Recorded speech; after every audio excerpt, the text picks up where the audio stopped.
Let's see who else is here. Anybody else? Good afternoon, everyone. My name is Liz Braden, District Councillor for District 9 in Allston-Brighton. I am the chair of the City Council Committee on Strong Women, Families and Communities. And I'm joined today by my colleague, Councillor Ed Flynn. And this is a public hearing being recorded. It will be live streamed at boston.gov, City Council-TV, and broadcast on Xfinity Channel 8, RCN Channel 82, and FiOS Channel 964.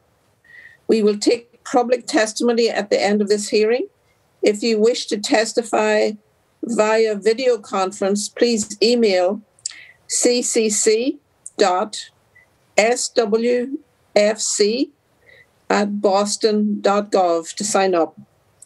When you are called, please state your name and affiliation, residence, and limit your comments to no more than 2 minutes to ensure that all comments can be heard. You may also submit written testimony by emailing ccc.swfc@boston.gov.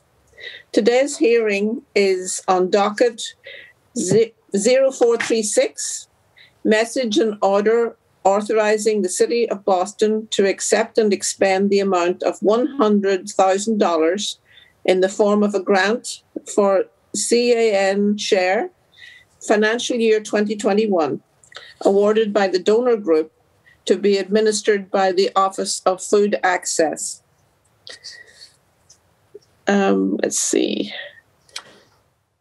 I also want to introduce our panelists this afternoon. Catalina Lopez Ospina, Director of Food Access, and Catalina Prada Valderrama, Outreach and Communications Director for Food Access. I want to thank you both for being here this afternoon. I hope I pronounced your name appropriately. Is that right? Did I get it right? Very good. Very close, yes. Very close. I know sometimes my name gets mispronounced as well, but we'll work with it. I'm going to ask you for apologize ahead of time because I've been practicing your last name and I hope I'm doing well. No trouble, Catalina. I really want to thank you so much for being here. This is a grant for $100,000, and normally a smaller grant we usually just accept and expend it in the process of a city council meeting. But since this is budget season and it's a larger grant, I just wanted to take the opportunity to, invite you in to talk about your work, about this grant and specifically, and how it's been going for you. I realize that your office has been incredibly instrumental in ensuring that so many vulnerable people in our communities have had food access in a very difficult time during the pandemic. So I really want to appreciate all the great work that you've been doing and learn more about your work this afternoon. Thank you, Councillor Brendan, and all city councillors that are in this hearing. And appreciate your invitation, and we are happy to share with you more about CAN Share. So for everyone who doesn't know me, my name is Catalina Lopez Ospina. I am the director of the Mayor Office of Food Access. So CAN Share is a City of Boston initiative that started 30 years ago. It's a way that the employees engage and support programs that address food insecurity in Boston. For many years, CAN Share was limited to collecting cans and food donations to the food banks. In 2015, when the City of Boston took over ownership of the Boston Bounty Box, that was a SNAP matching program at the farmers market, CAN Share began fundraising for this initiative. In 2016, the office restructured and had a new mission that was addressing food insecurity in the city. We just shift all our efforts to fundraise to support other initiatives can support the community. In 2017, The health incentive program was by the state and the Department of Transitional Assistance, and it started to be implemented at farmers market, and the Office of Food Access helped with the implementation. So to maximize the incentive available for the city Boston residents, to make it easier for them to navigate the incentive program, we joined the state program, and we use all our CanShare money and we put it through the HIT program, and we sunset the Boston Bounty Box. In tandem with the implementation of the pilot program, we were working on listening session and community engagement about what other things that we can do in the Office of Food Access that we can support the community with the food that they need and they want. So in 2018, the Office of Food Access launched the Boston Double Up program that is also a SNAP matching program, but this is a brick and mortar location. The reason that we choose to do this at the brick and mortar location is because we hear from our community members that farmers market, they were great, but they were just for a season. So they also need some type of assistance and help to buy the food that they need and they want during the off season. So the Corner Store was the best option that we have. And also Corner Store at neighborhood level is provide like culturally appropriate food. The farmers market in occasion don't provide because we are in New England and we cannot grow avocados in New England. So this is a way that we can support our community, immigrant community, with the food that they are culturally appropriate for them. So how the program works is that all the SNAP beneficiaries have a 15% discount on fresh fruit and vegetables, up to $10 a day per store and per participant. So when Catalina Lopez go to a Corner Store that is participating in this program, I will pay half of what I buy, up to $10. All 100% of the CanShare funds in the last couple of years has been for incentives. So we are not using any administrative cost being taken from CanShare. In 2019, we were awarded a multi-state grant, a food incentive grant program that allow us to expand and sustain the Boston Double Up program in the last few years. Last year, in 2020, in the midst of the pandemic, we saw the need to increase access at the neighborhood level. So for that reason, we expand the Boston Double Up program up to 9 stores in the city. And the stores are in East Boston, Roseberry, Dorchester, and Marapan. Redemptions in the last year have been steadily increasing in all the stores the last few months. And we think it's because SNAP benefits have increased thanks to the USDA government, and because we are providing, and because these SNAP provide the power to people to choose what they want, and is more dignified way for them to get the food that is necessary in their diet. Over the last 3 years, the program has provided $451,000 in incentives just in fruit and vegetables at Corner Stores. We also have here from the Corner Store owners that has boosted the sales, and they are very grateful last year that we were continuing doing that. We recently applied for the USDA grant, the GASNIP grant, to continue this program and expand it to more locations in the city of Boston. If we got granted, we're gonna have like 6 more stores in the next 3 years, and we will also use the CanShare funds to complement the funding that we get through the USDA grant. In addition, with the SNAP matching program, we are planning to use CanShare funds on farmers market coupon.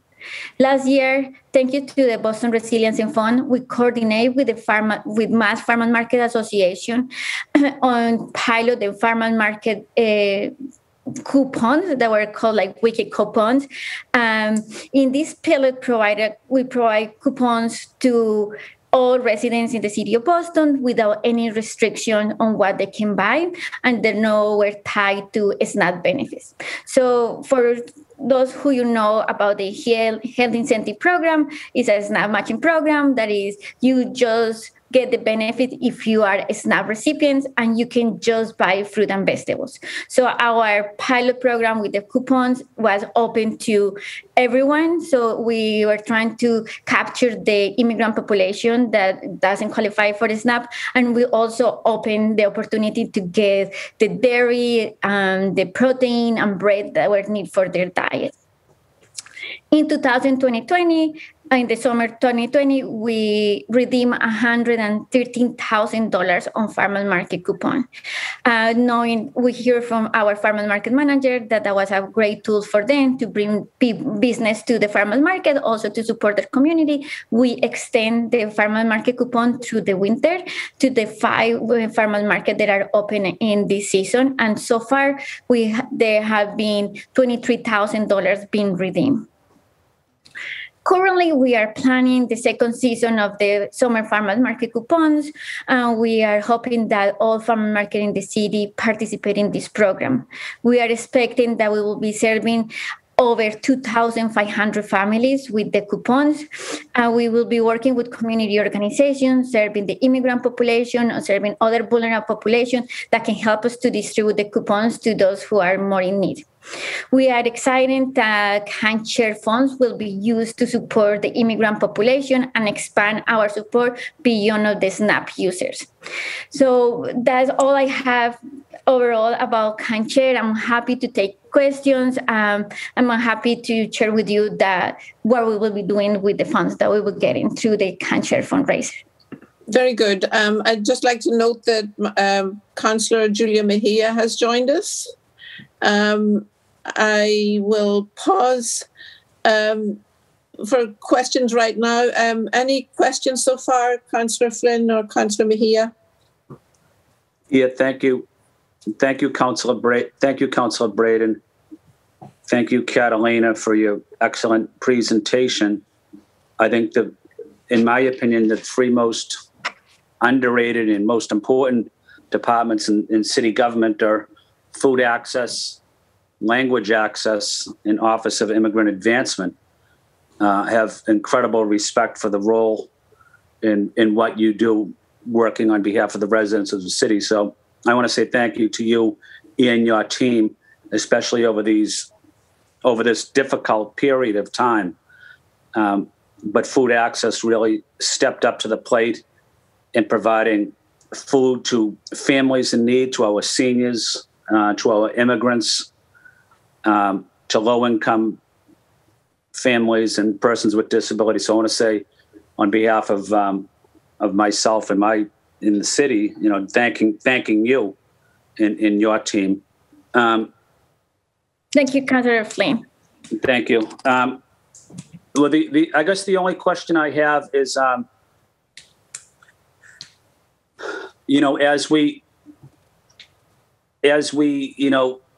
get more vaccinations for residents, I'm not sure. Are you thinking of will we still need that same level of commitment to food access, after the pandemic is over, or how will you shift gears in your office to, ensure people that still need food access receive it?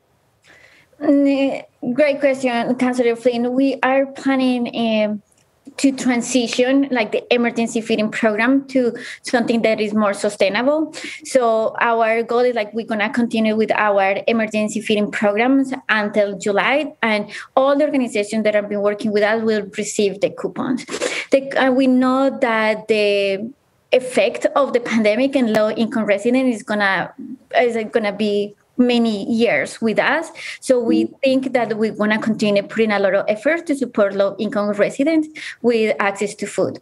So what we're trying to do with the farmers market coupon is just transition people from the emergency feeding, that is that they get what our partners are able to provide to something that they can give them more power to buy what they want. So they also can be more aware about other programs. Catalina, our communication director, she's been working just to try to streamline all the programs that the city and the state has, so they have more resources they can put their hands on, and they don't need of our emergency program. So that's the way that we are seeing that. And also we need our small vendors be activated, because if they are not working, they're going to be on the line asking for food. So that's the reason we are putting so much effort here, because we want them to be working. We want to activate the economy, the local economy, so we have less people having hard time getting food to their hands. Well, thank you again. You guys are playing a critical role in our city, and I'm glad that you're working closely with all city departments, because that's really the key, is coordinating services, and talking with other departments about what's happening at BHA, what's happening. Yeah, sorry, I got cut off a little bit. What's happening at BHA and other city departments. So just want to say thank you and your team as well. Thank you, Councilor Flynn. I just want to say that we need people be using all their benefits that the city has. So every time that we are talking about food, we are talking about housing, we are talking about rent relief. So we are trying to use our sites and our connections with the community to connect them with other services, because food insecurity is bigger than just have food today in my table. Thank you. And thank you, Councilor Brereton, for your important work on this initiative as well. Thank you, Councillor Flynn. And just to note that we've been joined by Councillor Michael Flaherty. Councillor Mejia, have you any questions or comments? Yes, so I'm really excited. Thank you to the chair for this issue. Is near and dear, as you know, to my heart. Councilor Brereton and I sponsored a hearing last year to talk about food insecurity in the midst of COVID-19, and we were specifically concerned about the cultural competency food that was being provided. As a result of that hearing, our office led an initiative that provided vouchers to families that they could shop at their local bodegas for food that they knew how to cook and like. Preserving cultural competency and dignity is crucial. So I'm happy to hear Catalina talking about SNAP and all the efforts that you've made to really make it more culturally competent for our community. So thank you for that. This question came from a constituent who volunteers with a mutual aid group in Alston, and she wants to know, how can we use this funding to help mutual aid organizations across the city boost their efforts? And just a quick question on our end is, how are we working to make sure that the funding that we're receiving will go towards culturally competent foods? So thank you, Councilor Mejia. And I can say that you were one of our people when we were in the search that was pushing for culturally appropriate food. And every time that we talk about that, I just can think of you, and I'm 100% with you. We just need to start providing food that people want to eat, not just what they get. So the Can Share money of fundraiser is for those two programs, the Boston Double Up and the Farmers Market coupons. So the way that we can connect with the mutual aid is you can share my contact information with them, and we can provide them some coupons that they can distribute to the people that they are working with. And as I said, these coupons, they don't have any restriction, so people can be able to use how they want at the farmers market. We know that our neighborhood markets like Marapan, Dorchester, they have vendors. They sell the vegetables that they're more familiar to using. So we are hoping that that will bring the cultural appropriateness on this program. Thank you. So just to follow up with that really quick, there's an organization in Jamaica Plain, the Dominican Women's Development.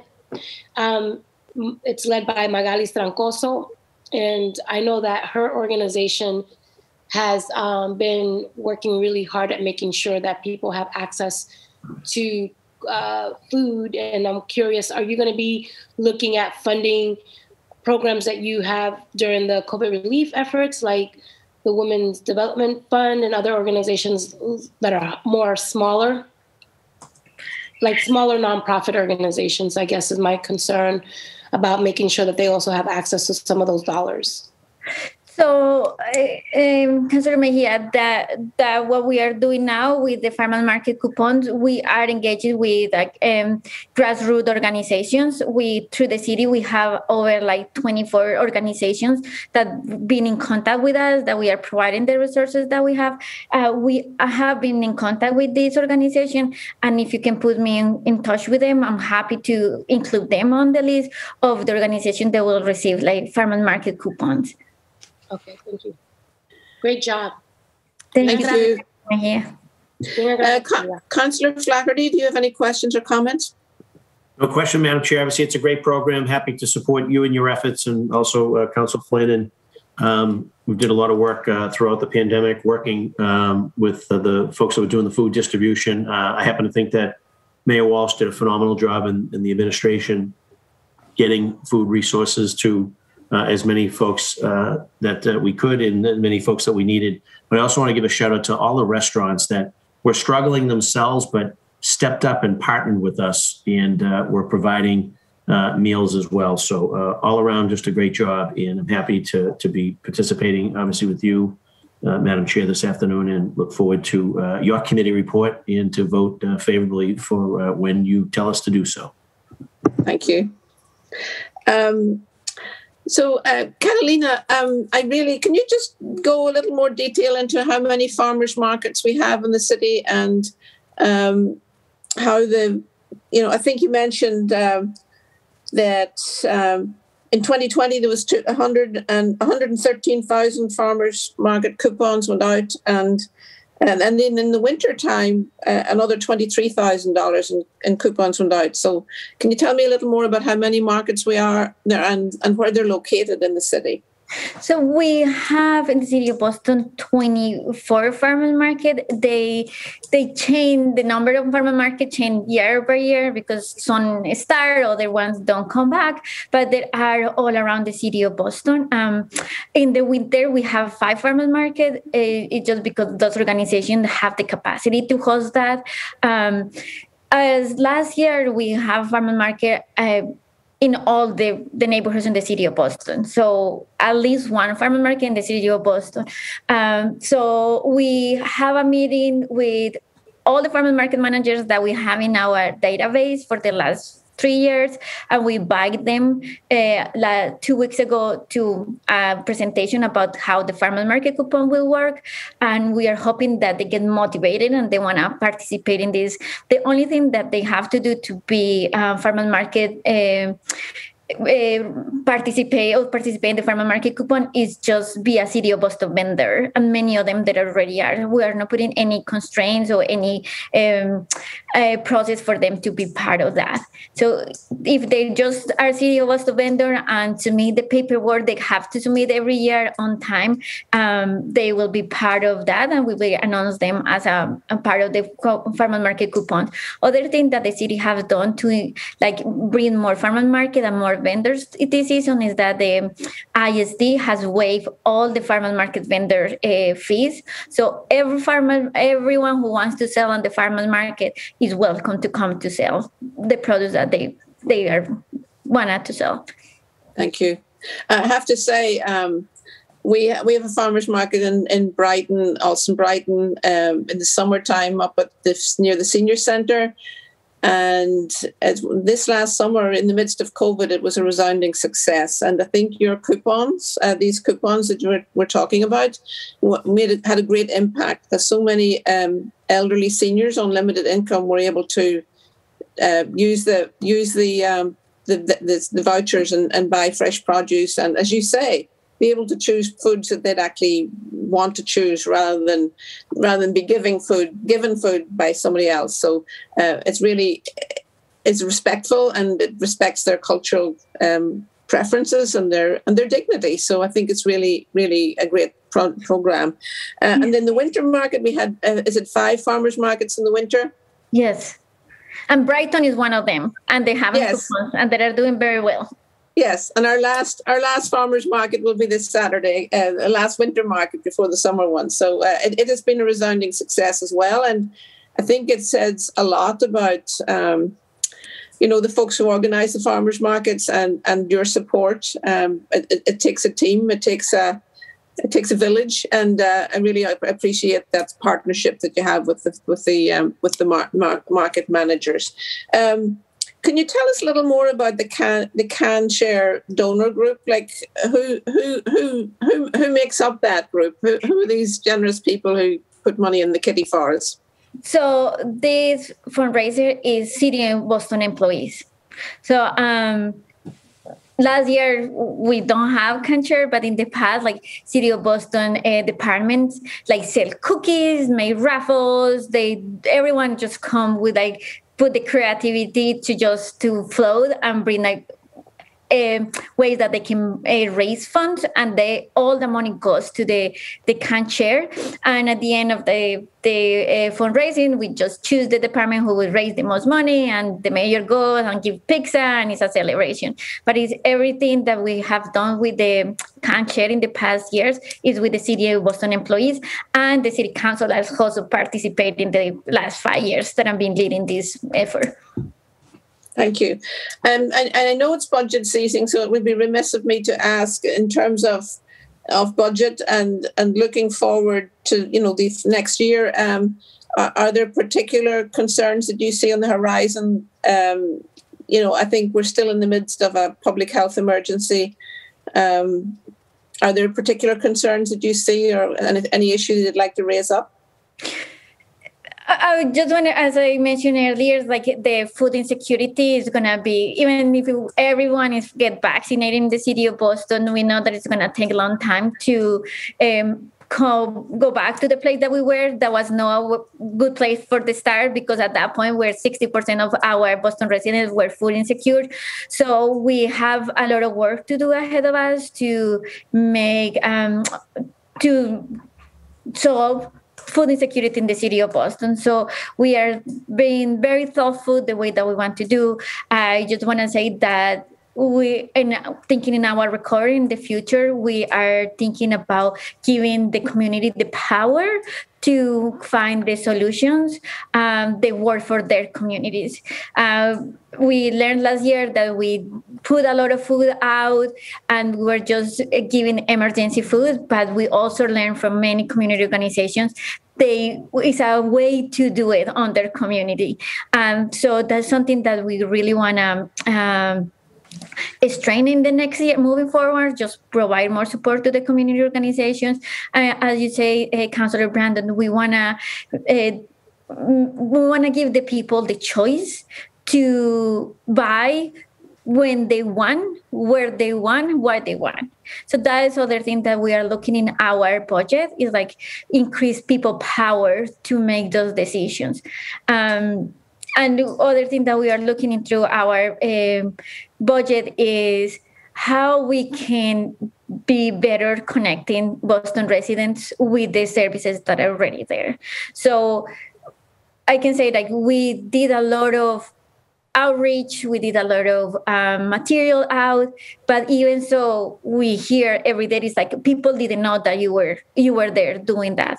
So that's other of the main keys that we're gonna be working next year. And there is like we highlight in our budget, like we need to come up with a better strategy that you will use the channels that the community needs to use them. So that's the reason Catalina is playing such a big role here. She's just trying to identify those channels by each community and the key partners, the neighborhoods that can help us to amplify that information that we have.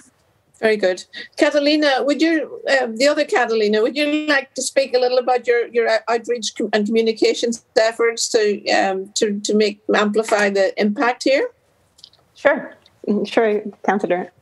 So I just joined the city literally probably 2 months ago. So what we're trying to do right now, and as Catalina mentioned, is literally cross-referencing as much as possible I'm still learning the names, and I might get the name wrong, and it's not here on the list, but Councillor Flynn, I think it was, mentioned Yes. That we should be working with Housing Authority, and that we should be working with rental relief. That's something that I'm working actively with. We're going to be launching, just I can speak to the rental relief fund. We're creating a process for referral to get people that are getting rental relief help that are also directed to our office, so we can start having a holistic approach and helping people from every front. So they're not seeing, as I was only helped by housing, but also by food. And if it's a age-strong population, that we can also provide them the help that they need. So I think that's currently my priority, like short-term and long-term, as Catalina was mentioning, is just lifting up community initiatives, community-led initiatives. I'm just there to literally build up on what they're doing. We don't want to reinvent the wheel. Very good. Thank you. Councillor Mejia, Councillor Flaherty, do you have any, I see your hand up.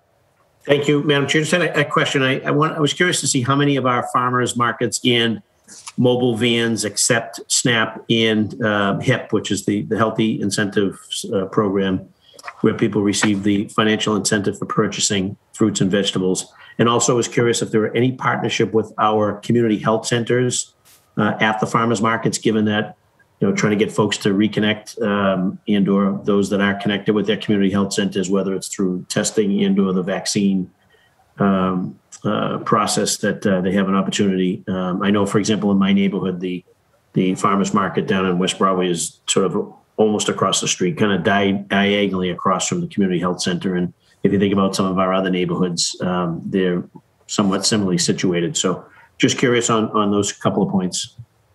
Yeah, thank you, Councillor.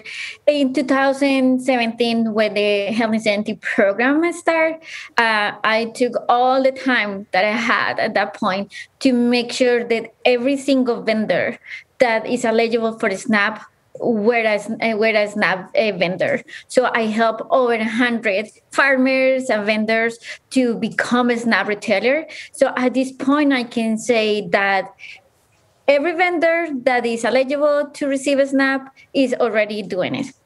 So, and every time that we spoke with we talk with farmer market managers and say like this person is known as SNAP, we immediately just reach out to that vendor and say, okay, let's start working on that. So our goal is that every vendor that is eligible is on a SNAP, or is a SNAP retailer.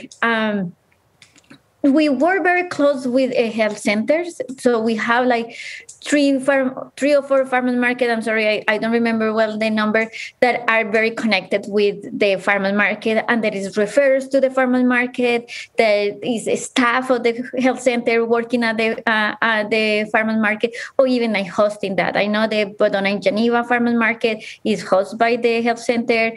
The Coleman Square farmers market is hosted by the health center.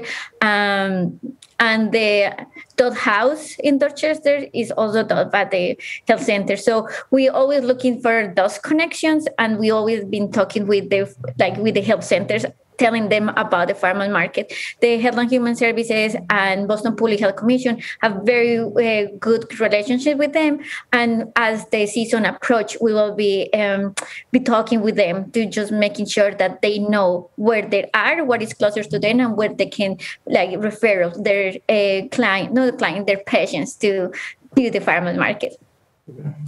Thank you very much. Thank you, Madam Chair. Councillor Mejia, do you have any further questions? Yeah, so this is an emerging opportunity, and I'm not sure. We just recently passed a residential kitchen ordinance where small entrepreneurs can bake and sell products. And I'm curious, what if any opportunities could exist? I'm going to assume that most likely some of these folks who are operating can sell at the farmers market and people can make those purchases. I think we'll see an uptick on minority and immigrant business foods. So I think that, Catalina, that might be a good, something just to put on your radar to think about once everything gets up and running, that it might be another good source of list of people who you may want to work with to provide culturally competent products to as well. Thank you, Councilor Mejia, for pushing that forward. I think it's a great opportunity for all these new entrepreneurships to go around, so they will be able to sell at the farmers market. So we're gonna have to start looking a way that we can connect them right away with the farmers market managers that are always seeking for vendors. So maybe I should follow up with your office later on when everything is just finalized, and see how we can build that channel between these new vendors or potential vendors with farmers market managers. Yeah, that would be great. Thank you, Catalina. Sounds good. Thank you. So in terms of, you said this is a fund, right? A fund. Council, city of Boston staff raise this money. I know we've been in working remotely and all that fun things that we've been doing. I'm just curious how the fundraising has gone this past year. Are we keeping up with the previous year's fundraising, or how are we doing? So, because now we are just getting our head out above the water, we are just planning the fundraiser, and it's going to start in May. So we are working very closely with the human resources. They see that this is also an opportunity to engage now that everyone is far away, to just bring together those relationships among of the city employees that we don't have anymore. So everyone feels very isolated. So this year, the goal is just to make activities to just connect again the city employees as a team.